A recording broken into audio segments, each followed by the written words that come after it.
तर नमस्कार मंडळी. झाले कसं, यात्रा 4 दिवसावर आल्या आणि मॅडम आमच्या बाहेर भांडी घासायला लागल्यात आणि हे बघा सगळा पसारा असा काढलाय. बघा हे सगळं बाहेर असा पसारा काढलाय.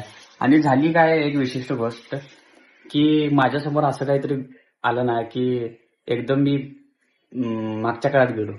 तर ती गोष्ट आहे हे बघा. हे होतं आपलं पहिल्या नंबरचं स्वप्न. म्हणजे मला आपलं ते नव्हते का संग्राम चौगले सर, सुहास कामकर सर, म्हणजे त्यांच्याकडे बघून एक मोटिवेशन मिळालं की मला पण बॉडी बिल्डिंग करायचं. आणि मी तसा प्रयत्न पण चालू केला होता.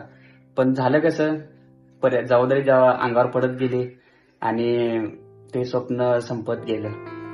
आणि त्यावेळी कसं सपोर्ट करणार पण कोण नव्हतं, कारण की काम करण्याचा काही पर्यायच नव्हता. आणि असं कोण कोण केलं, असं भरपूर लोक केलं. असं हे डंबेल्स आम्ही सिमेंटचं तयार केलं, त्याच्यामध्ये अशी काठी घातलेली अशी, आणि असं ते 2 असं आम्ही डंबेल्स तयार केलं. आणि एक मोठा बार, म्हणजे मोठी काठी घालून ह्या बाजूला एक जातं आणि त्या बाजूला एक जातं करून मोठा बार आम्ही तयार केला. म्हणजे कसं जिमला जायला पैसे नव्हतं आणि ते इक्विपमेंट घ्यायला सुद्धा पैसे यावेळी नसायचं. त्यामुळे हा आम्ही असा घरगुती जुगाड केला असा.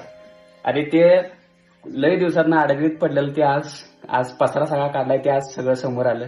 आणि खरोखर ते दिवस आठवले मला की काय स्वप्न होतं आपलं आणि आज आपण कुठे गेलो. काय आता परिस्थितीप्रमाणे गेलं म्हणायचं. पण ह्या अशा गोष्टी बघितल्या ना की इथं दुखतंय. गेले ते दिवस मंडळी, राहिल्या त्या आठवणी.